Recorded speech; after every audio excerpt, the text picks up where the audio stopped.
you know what? I really give up. I really give up. My Halloween costume, it went over like a lead balloon.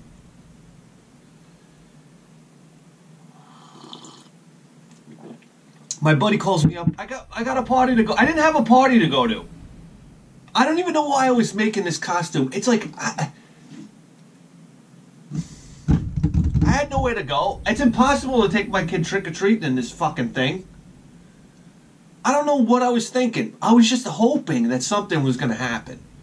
So sure enough, my friend calls me up. He goes, hey, I got a party to go to. You want to come? He goes, do you have a costume? I'm like, do I have a costume? I'm like, yeah, let's do it. So I go, I'll meet you there. I get there, it's dark. The party's in the backyard on the deck. And I'm like, I'm coming down the side of the house here. It's dark.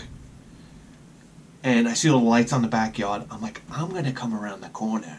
And it's like, in my head, the crowd was going to go nuts. So I come around. The light shot. I'm like, the light's going to catch me. It's going to look like metallic. You know, the costume's going to pop. I come around the corner. You know what I hear? I hear this girl. She's got a drink over there. She's like, she's smoking a cigarette. She goes, oh, look, it's a giant computer. And I was just like, in my head, I heard like a deflating noise, like, and I was just like, my shoulders slumped, and I was like, it's gonna be a long night. Anyway, it got to the point where I went to a party where nobody saw Interstellar.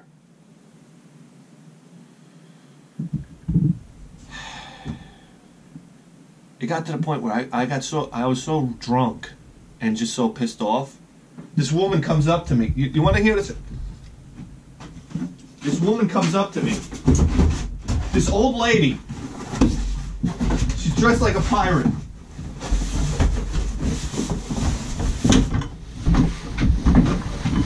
This is just so you can hear. This is just so you can hear what it sounds like. She says to me. She comes up to me like all cocky with a little pirate like thing covering her eyes. She goes, so what are you supposed to be? And I went like this. I'm a fucking robot.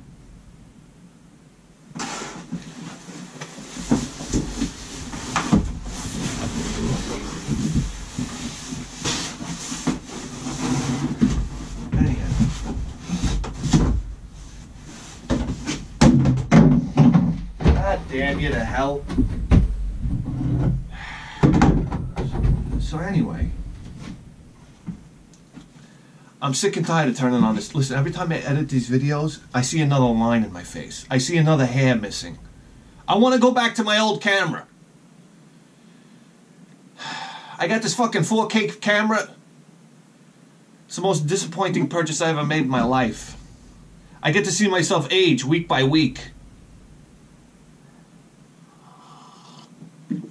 Anyhow, guys, long story short, I get into a big fight with my wife. So what do I do? So what do I do? I'll show her. I get in my... Anytime I get into a big fight with my wife, it's like, I'm going to leave now. I storm out of the house, I get in my truck, but I got nowhere to go. It's not like I don't have any friends, you understand? Like, I dream about one day having that buddy that's like collecting video games like I am, but he's like close by. I don't want to have to drive halfway across the planet Earth. And I almost like, I go to his house, I climb up the flower trussle, I climb through the window like Vinny from Doogie Howser. Next thing you know, we're playing old video games, drinking beers, having a great time. I don't have that in my life. So I get in my truck, and I'm like, yeah, I'll show her. Next thing you know, I drive into the parking lot of Marshall's, and I'm like, I crank the seat back, I'll take a nap. I wake up, I got a crick in my neck, my back is killing me. It's like, you can't fucking win. And then I come home hours later, and I still can't get an apology.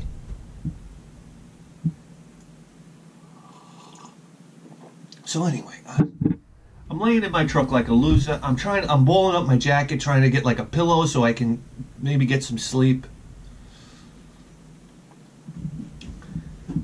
And I get on my phone, and I can't sleep. I turn on my phone, and I start surfing Craigslist. And it was the same bullshit I've seen from 3 days ago. But there's this one guy, he had 15 NES games, and he had them listed for $130. I'm like, $130? You know, there's no way in hell. So it's a nice little lot of games. And he also advertises in his ad that, you know, I have 7 other games that aren't listed if you're interested. So I'm looking at these games and I'm saying, realistically, what would I like to pay for them? And the number that I came up with, I said, I would do 60 and feel comfortable for that lot of games. So I shoot him a text, actually an email. I hate that when people don't leave it know. Anyhow, I'll give you 60 for the Nintendo games. So he writes me back, oh, 60? He goes, I can easily get 100 for him, ba ba ba ba ba ba. So now I could sit there and I could do the whole headbutt thing. I could sit there and say, well, they're not worth that, you know. And a lot of times when you bought it, like people bought it with you, they try to chop down your item, make it seem like your item's not worth that much, and then you kind of have. Then you put me on the offensive. I get resentful of what you said. And it's a big head crash, and it goes nowhere. And it finally gets to like a power point where it's like, I have the stuff. I'm not giving it to you. I don't care what the price, Bob, or you're gonna pay the price. It turns into a headbutt. So I said, you know what? Let me approach this a different way. So I wrote back, okay, I get it. I was just throwing 60 out there because that's all I really have at the moment. And I wrote, thank you for the reply. Yeah, just be a nice guy. So then he writes me back, okay, I'll do 60, but it's only for the games that are listed, the 15 games that are listed, not the 7 others. So I said, okay, fine. So and besides, I'm here in the truck, I got nothing else to do. I'll take a drive. I don't care if the games are in Jersey. That means I could be gone for a couple hours, and I have, you know, a goal to accomplish. So I meet this guy at some truck yard somewhere.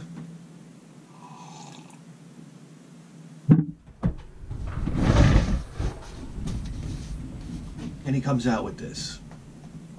And right away, the first thing that came to my mind when I saw this is, okay, this guy's not a reseller, which was really cool. He opens it up, he says, hey, he goes, I threw in the other 7 games, and the controllers and the zappers. Real nice guy. And he's sitting there, and he's apologizing to me because he doesn't have the boxes and the manuals and whatnot. And I'm like, you know, it's okay. So that's it. I didn't even go through this stuff yet. I know what it is, but I didn't really go through it. That's 21 games for $60. I didn't think that was that bad. So let's see what we got here. And the cool thing about the controllers too, they have these covers on them. I don't know if they're retro. I just thought that was cool. That was something that he used to get as kids. All right. Anyhow,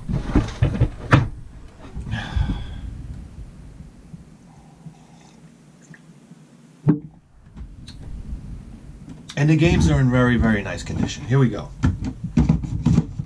And they're all in cases, which is kind of troubling because I don't like the cases. At least to stack them in here, they take up too much room. When you stack up games in cases, they tend to stack like this, and then they start sliding around and whatnot. So I remember I had a huge box of cases that I just threw out one time because I tried selling them and nobody was buying them. They take up a huge volume if you're gonna ship them. I don't know. All Nintendo guys are fucking getting mad at me right now, but I had them in the basement. I had to get rid of them. I had to make the room. So probably a big mistake. Anyhow,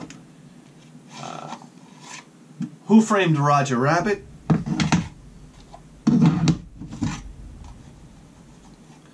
Super Mario Brothers Duck Hunt.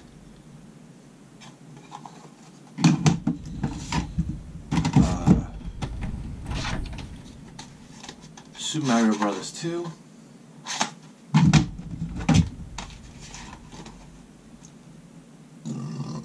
Sorry, Super Mario Brothers 3.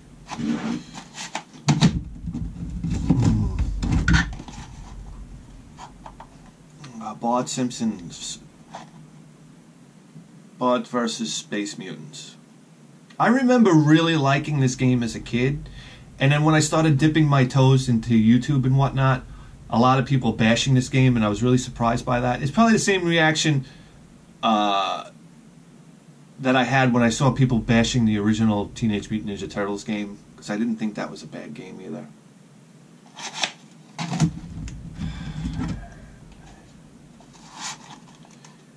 Fact Xanadu. I talk about this game a lot. This is a game I played with my Colombian buddy George growing up, and his father used to play this game, and he used to curse and yell at the TV screen when he died, and me and my friend George would crack up.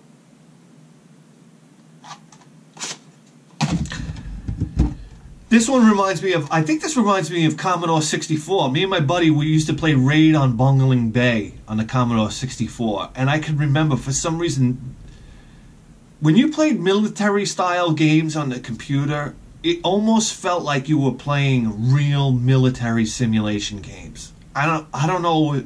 That was like a thing. When you turned on that Commodore 64 or any type of old retro computer or whatnot, I remember he had an F-15 Strike Eagle on the it was the Commodore 64, and I remember thinking to myself, this is a government simulator.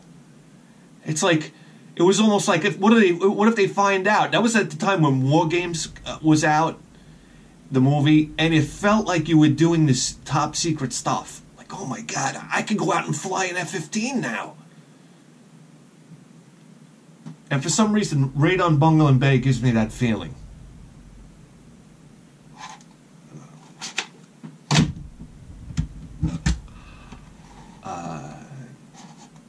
Teenage Mutant Ninja Turtles 2, the arcade game.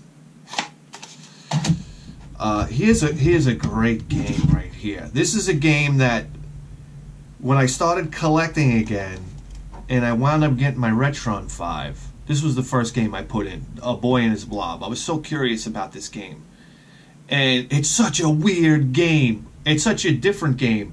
It's such a hard game. I remember I was writing down all the colors of the jelly beans and what they do, and flying around on this rocket. Like, interesting game. I want to beat this game one day. This is on my bucket list.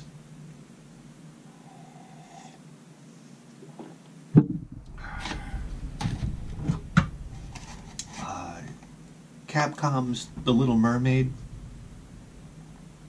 I always hear people speak very highly of this.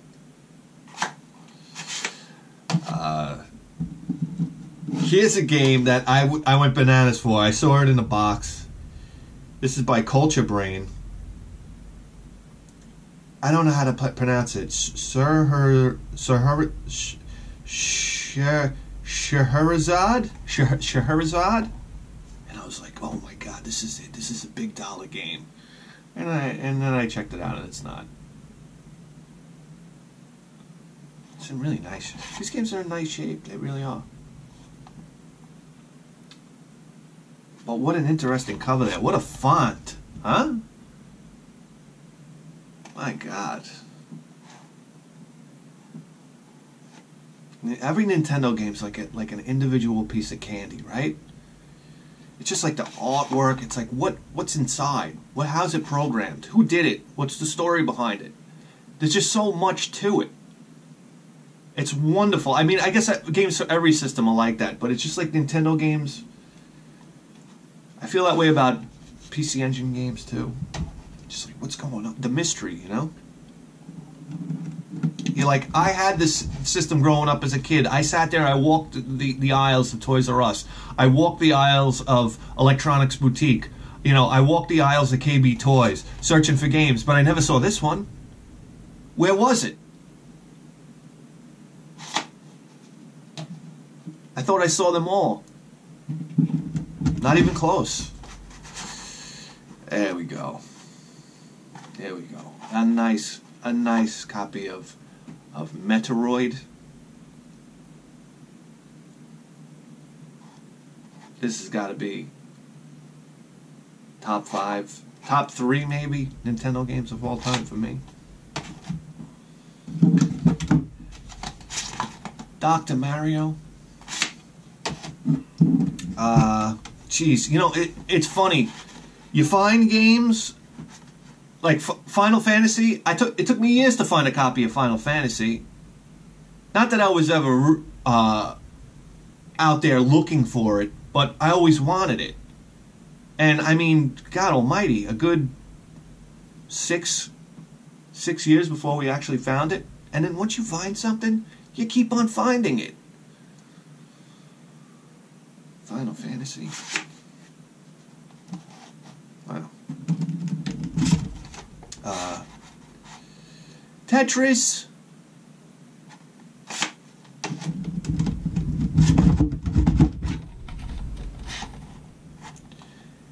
Yoshi. What's Yoshi's first appearance in a game? Is this it? I don't know. I never played Super Mario Bros. 3, so I don't even know if he's in Super Mario Bros. 3. First time I saw Yoshi was Super Mario World. Star Trek here and Ultra. Oh man, I see that Ultra label. I think of games like Metal Gear. I think of Snake's Revenge. What was some other Ultra games? Oh, it's too early in the morning. Anyway, Star Trek, that's pretty cool. I wonder how that game is. That was a big deal. Ultra games. Me and my friend Rex, we liked Ultra games. Alright. Wow, look at this, guys. Right here, I would say this is probably the first official role-playing game that I've ever played. With the exception of Rygal, which I would call an action RPG. Oh, I mean, it was a game on the Intellivision, Dungeons and Dragons, but that doesn't count. Hey guys, all right, listen here. I borrowed Dragon Warrior from a guy at school, and I can remember bringing it home, borrowing it. I never gave it back. That kind of thing would happen. Next thing you know, summertime would be there, and it's like, this game is mine. You go back to school, he's in different classes, you didn't see him. That game was yours. Here we go, Dragon Warrior. I remember putting it in, plugging it into the machine, and seeing the graphics. As a kid, I was a graphics kid. I remember Coleco. That's why I wanted nothing to do with the Atari 2600. I played my Coleco, and then I would go over somebody's house. If they had Atari, of course I would play, but I would be so disappointed. My ColecoVision blew this piece of shit away. And then when the Nintendo came out, the graphics were getting, you know, you'd have games like Contra. Oh my God. And Mike Tyson's Punch-Out. Oh my God, graphics, this is unbelievable. And then they put in Dragon Warrior, and you're like this little character like this walking around, and I'm like, what? I didn't get it. I didn't understand what a role-playing game was. I never played one officially before. This was my first official leap into role-playing games. So what is it? As a kid, this is the game I had to play. I had to play it. It's the only one. If I had a bunch of games, if I was a rich kid with a bunch of games, this game right here, that's why it's good to be broke sometimes. I would have been like this. Out of the machine. But since this is what I was stuck with, this is what I started playing. And this is the game that I started to love. I loved it. This is the game that turned me on to role-playing games. I wanted more. I got done with this game. I wanted more. And I started to appreciate the genre of role-playing games. Completely got past the graphics. This was a real, like, growing experience for me. Learning about role-playing games. There's more to this video game than the graphics and the action. There's a bit of a story here. There's You know, there's something to accomplish. There's grinding. Wow, look at this. I don't have to be a professional platformer. If I go out and this is blue collar video gaming right here. I can go out and grind. And guess what? I can get good like that. I can do something that's, you know, monotonous. And I can get better. I can go try to beat that boss, lose, go back to my save state, and grind. I love the idea of that. It meant I can win with time. I can win. Maybe not now, but with work, I can win. Great, interesting concept. And all you guys, young guys, are rolling your eyes like, yeah, who doesn't know that? But at the time, it was a discovery.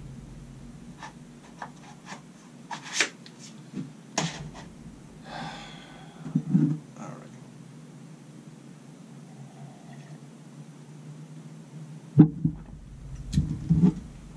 And after Dragon Warrior 1, went to Dragon Warrior 2. But I never played Dragon Warrior 3 or 4. It was more of a money thing. At that, you know, you go into the video game store, you're looking at the Dragon Warrior games, they were $50 all day long. They never came down in price. So it's like these games were breaking you. So you'd have to wait a while till maybe a friend got it or something like that, and that's basically what you would do. So I never tried Dragon Warrior 3 or Dragon Warrior 4. I'm certain they're great games, but I just never tried it. Dragon Warrior 2 is where I stopped. That beautiful artwork on there, huh? Wow, that's neat. And I can never find any of the Dragon Warrior games, so really exciting to have them now. Okay, here we go. The Adventures of Link.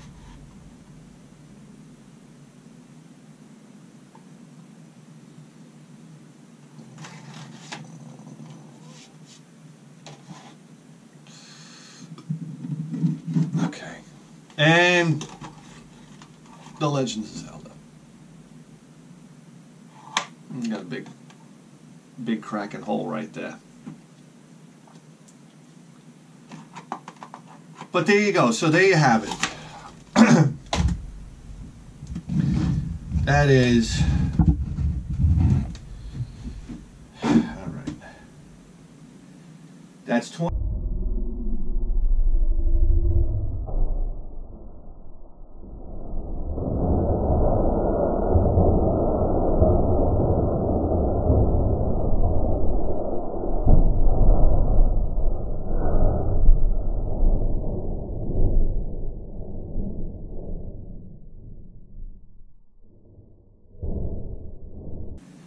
That's 21.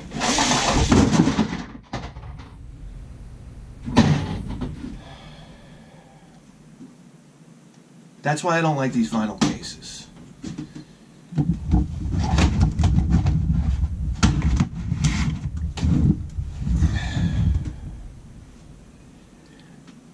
That's 21 games for $60.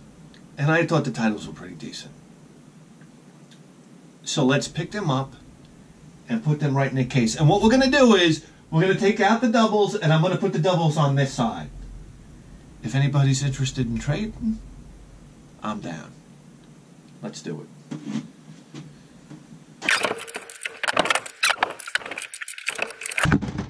Shit, you motherfucker! Alright.